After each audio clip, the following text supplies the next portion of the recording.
Yo, guys, and as you can tell by the thumbnail and by the title of this video, I am back with another review, and this time it is the Smackdown After Survivor Series review that officially happened last night. I will tell you now, as you can tell by the thumbnail, because I always put my ratings for Raw and SmackDown on a thumbnail, but don't tend to do that with PLEs. I did give last night's SmackDown a low 5 out of 5 because I personally felt from beginning to end it was a very well put together show, and personally do feel that it was that much better than Raw on Monday Night Raw, because I don't think Raw was epic like it was being described as, but I don't think it was terrible. I did think it was a good show. Like I did. But I felt that this was just that tad little bit better, so I did give SmackDown last night a low 5 out of 5. Yeah, and I'm happy with the end result of the finale for the Last Time It's Now tournament. I know a lot of people aren't sorry, but we'll get into that when we speak about the match that happened in the main event. I'm going to kick straight on with this because I want to get this filmed and uploaded as soon as possible because I am filming this quite later on in the day. So, yeah, and let me know, guys, quickly before we kick on with what happened on last night's SmackDown.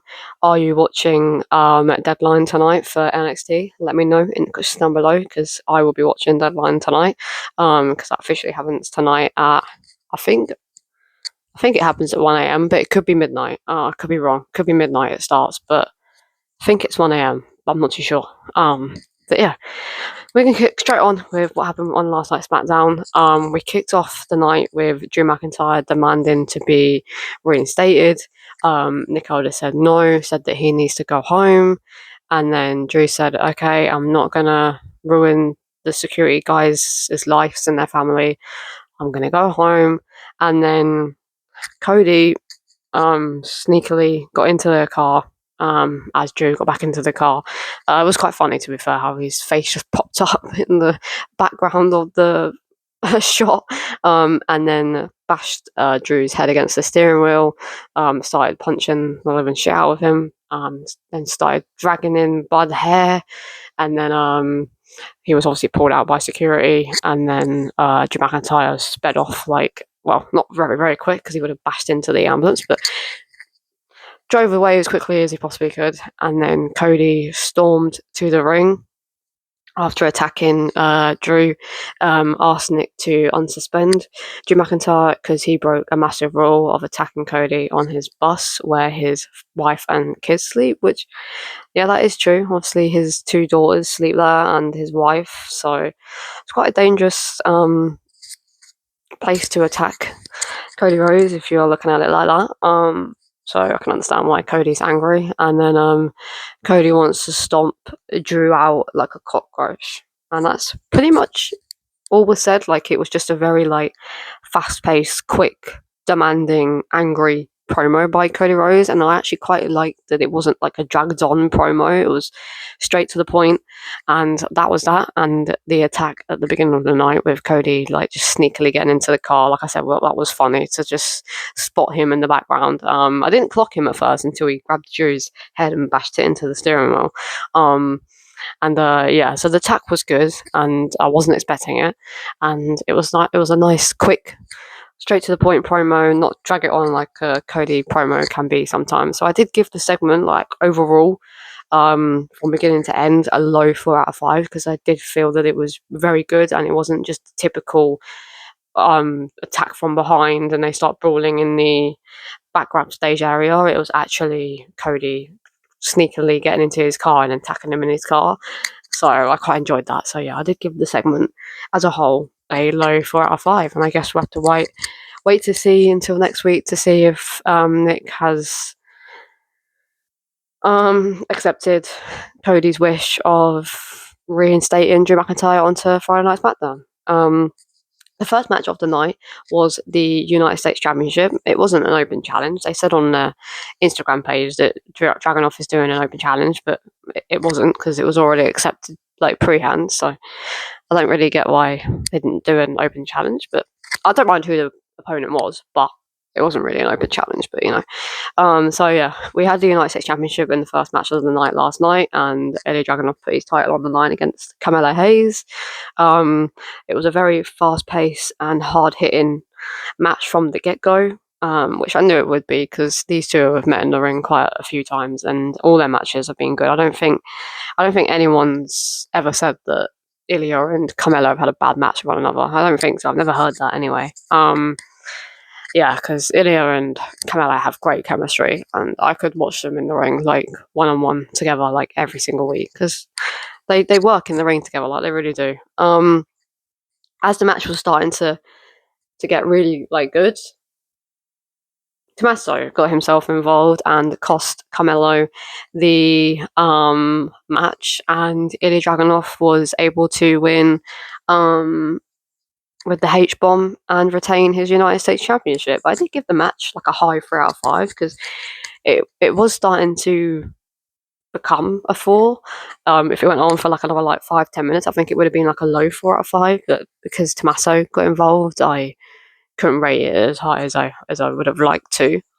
So yeah, I did give the match itself a high 4 out of 5 because I personally really enjoyed the match until Tommaso got himself involved. But I understand why Tommaso got himself involved because he wants a United States Championship, and yeah, we'll speak about that in a bit because I do speak about the matches that were confirmed for next week before we get onto the main event. So we'll speak about that situation in a bit. Sorry that I keep rubbing my eyes keep watering. I'm still like not 100%. I'm not as ill as I was in my like previous video that I made.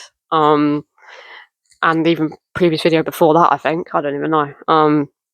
But I'm getting there, but still not 100%. I think I'm like a 90%. But yeah, anyways, going off track. The second match of the night was Kairi Sane versus Alexa Bliss. It was a pretty back and forth match between them both. Asuka kept getting herself involved in the match, was quite frustrating. Had a nasty looking elbow and kicks and drop kick by Alexa that she done the whole sequence to perfection. Like that was a very like cool little sequence by Alexa there. Charlotte finally got herself involved and took out Asuka, considering the fact that Asuka got herself involved in the match about 3 times. I think it was on either the third or fourth time that Charlotte finally got herself involved and destroyed Asuka because she just kept getting involved.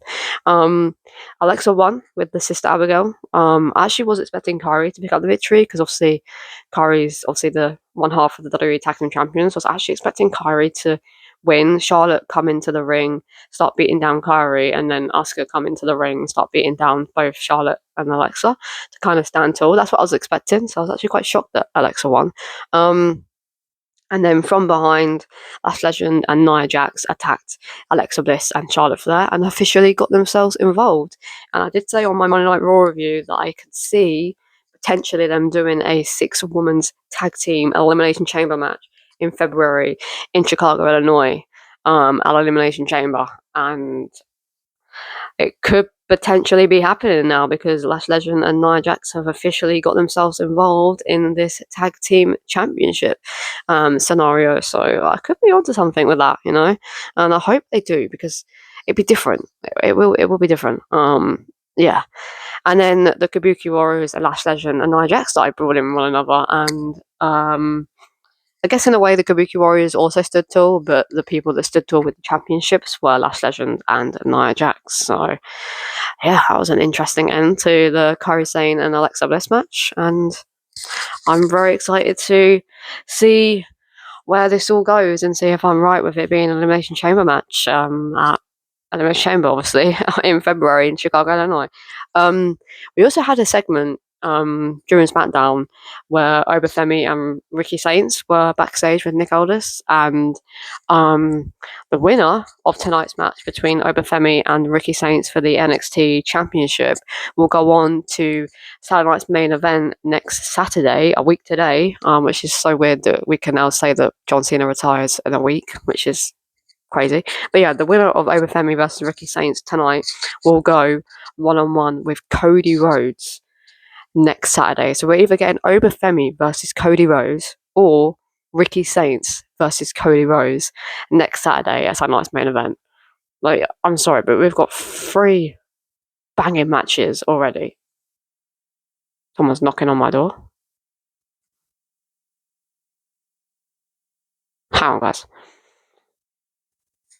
Okay, I'm back. So we've got 3 matches already that officially be made for Saturday's main event next Saturday. Obviously, the main event, because the last time it's down finals was last night at Smackdown, and then obviously the winner of Obafemi versus Ricky Saints will go up against Cody Rhodes, which it's a win-win either way, to be honest with you. I'd rather Ricky Saints just because of the history of those two with AEW.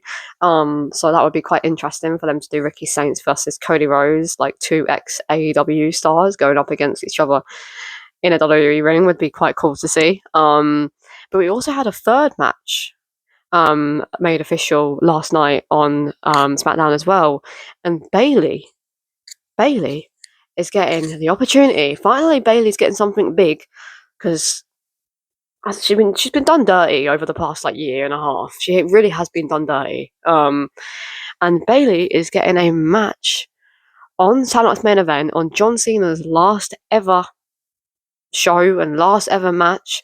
Bayley is getting an opportunity on the card, and I'm so happy for her because she deserves it. Yeah, what they've been doing to her for the past year and a half, I'd say. She's going 1-on-1 with Sol Ruka. I was not expecting it to be Sol Ruka. Not expecting it to be Sol Ruka at all. I actually thought it was going to be. I thought I've got her AEW name in my head. Blake Monroe. I had an AEW name in my head for a second.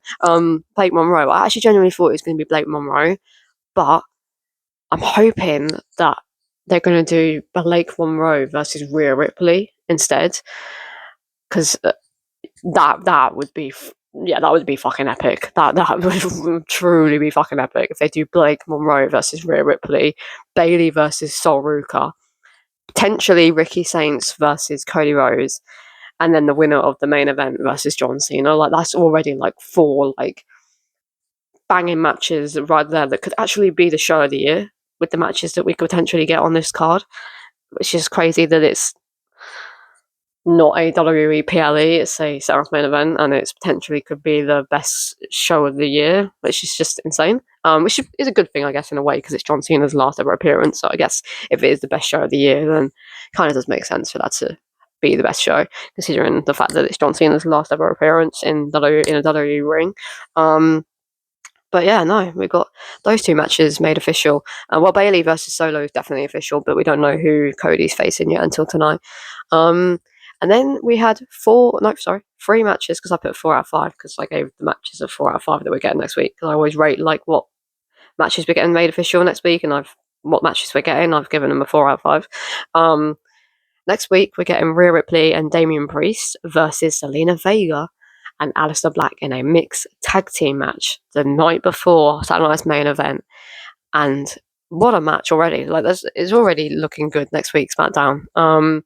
Because they had a little segment earlier on in the night between Damian and Rhea, and then Selena and Aleister have one later on in the night.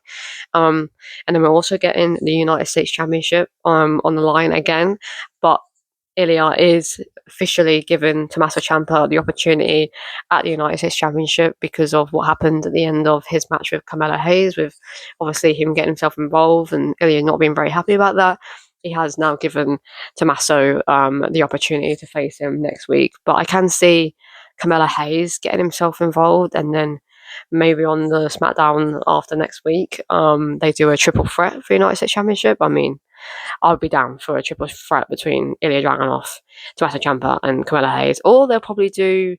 They'll probably do Tommaso Ciampa versus Ilya Dragunov next week on SmackDown, and then the week after that they will do Tommaso Ciampa versus Carmelo Hayes, and then maybe the week after that they will do a triple threat match for the United States Championship, maybe. But so there's 2 matches made official already, 2 bangers already that I'm very looking forward to, and then the next match I'm really looking forward to as well, which is Alexa Bliss versus Last Legend.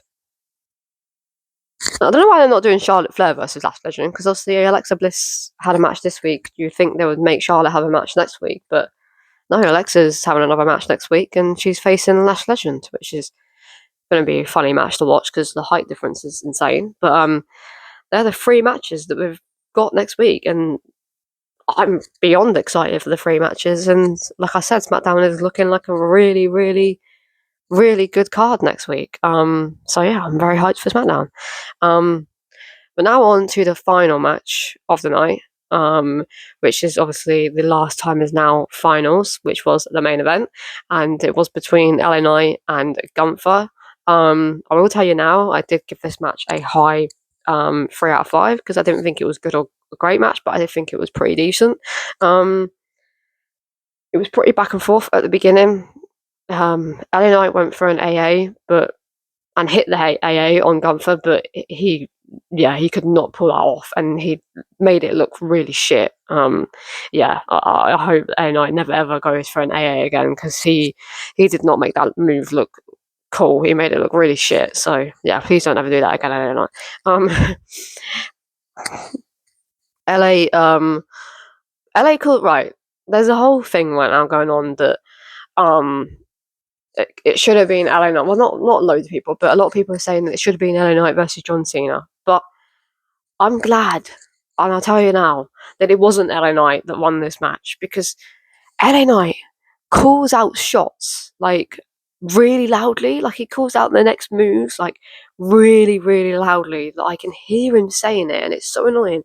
And John Cena does that exact same thing. Like he calls out shots that I can hear him literally like telling his opponent what to do. And I know John Cena's done that for like his whole career because that's what they've kind of been told to do. And when John Cena was wrestling, obviously, but LA Knight does that same thing. And imagine LA Knight versus John Cena. They would literally just be calling the shots out so loudly that they might as well just not have a match with one another. They might as well just talk in the ring because they're going to be calling out shots so loudly. So I'm so glad that it wasn't LA Knight that won this match. Like, so glad because I didn't want to watch a match where it's so loud that they're both calling out calling out like points in the match that's going to be happening next, like so loudly. It would have been a terrible match. Sorry, but it would have been. Yeah. We had a crazy drop kick by Gunther. Like when Gunther does a drop kick, it looks insane. No matter how shit it looks, sometimes it still looks somewhat insane because him doing drop kicks is just hilarious, and they just look really, really weird but intense at the same time. Yeah, it's really weird to.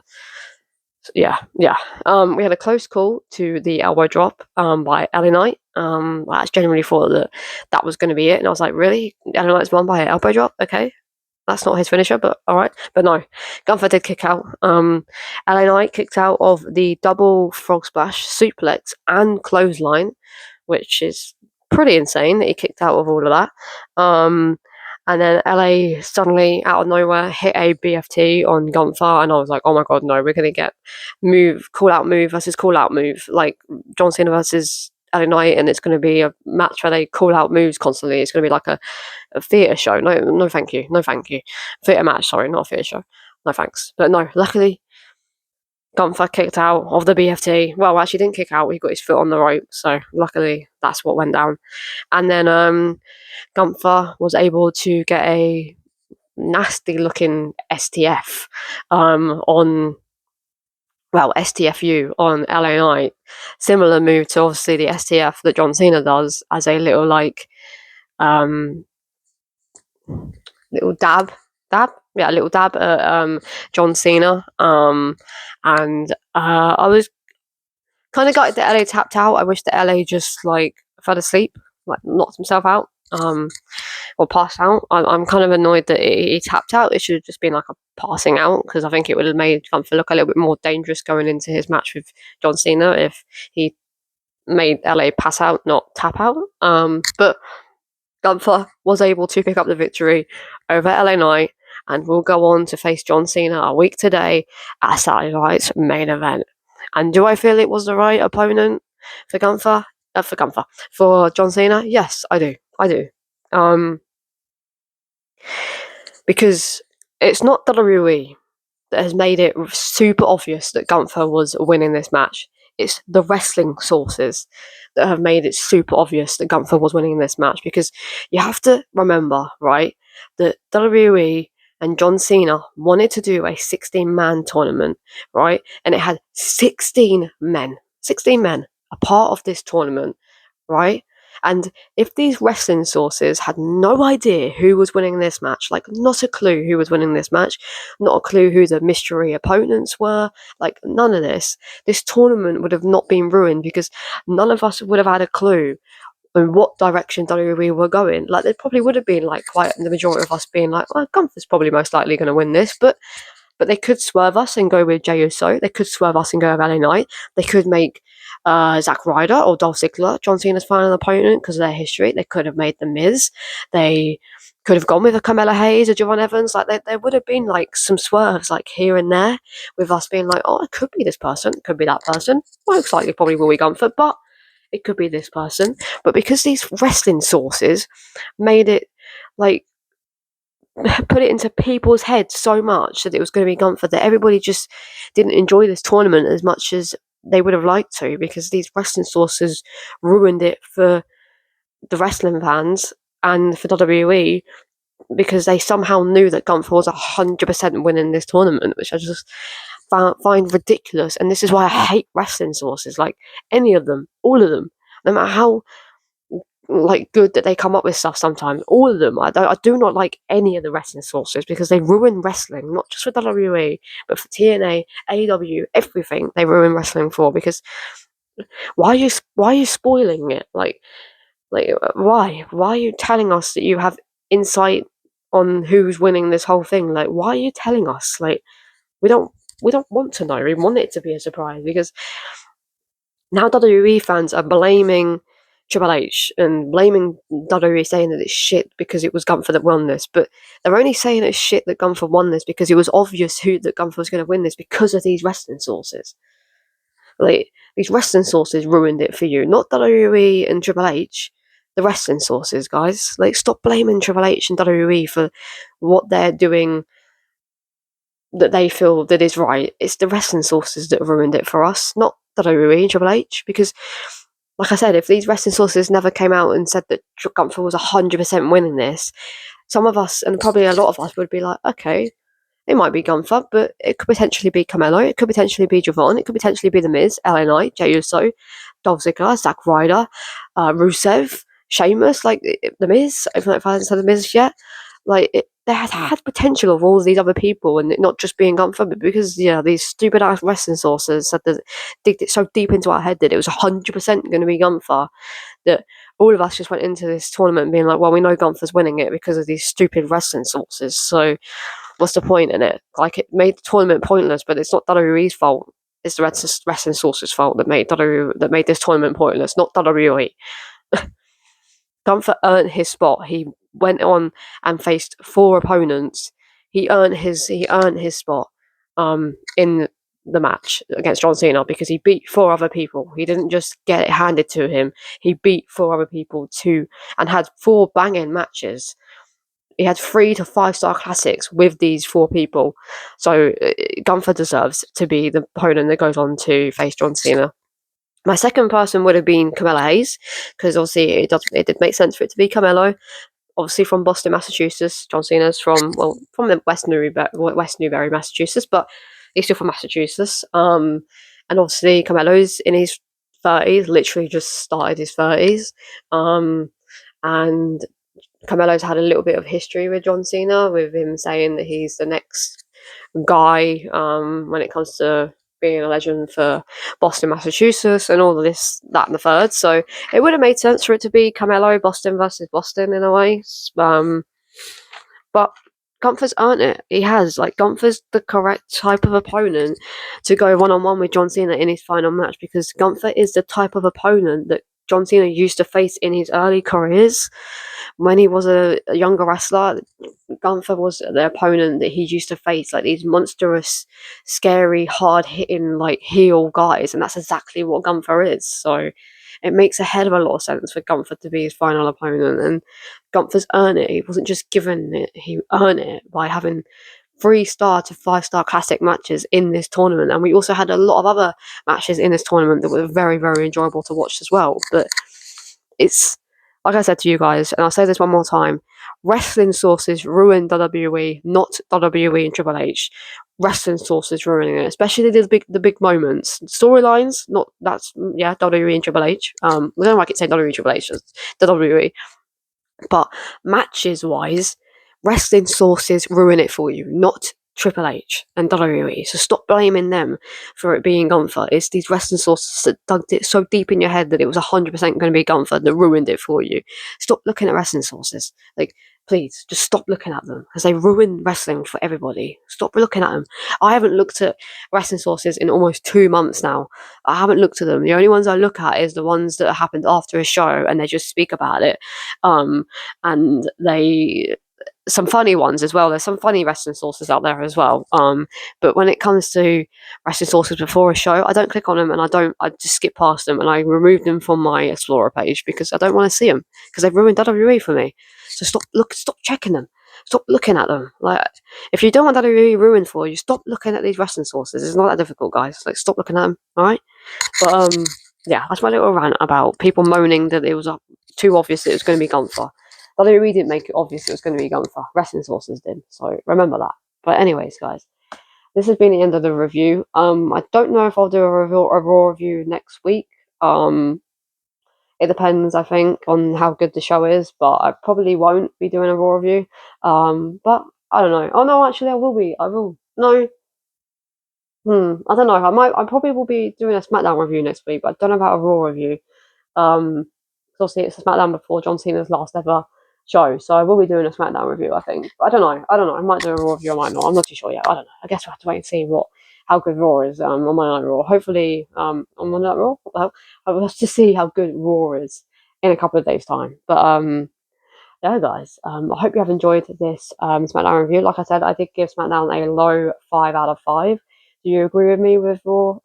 Like the SmackDown being a 5 out of 5, or do you think it was good but not quite a 5 out of 5? So you gave it a 4 out of 5, or do you believe it was decent? It had its moments where it was okay.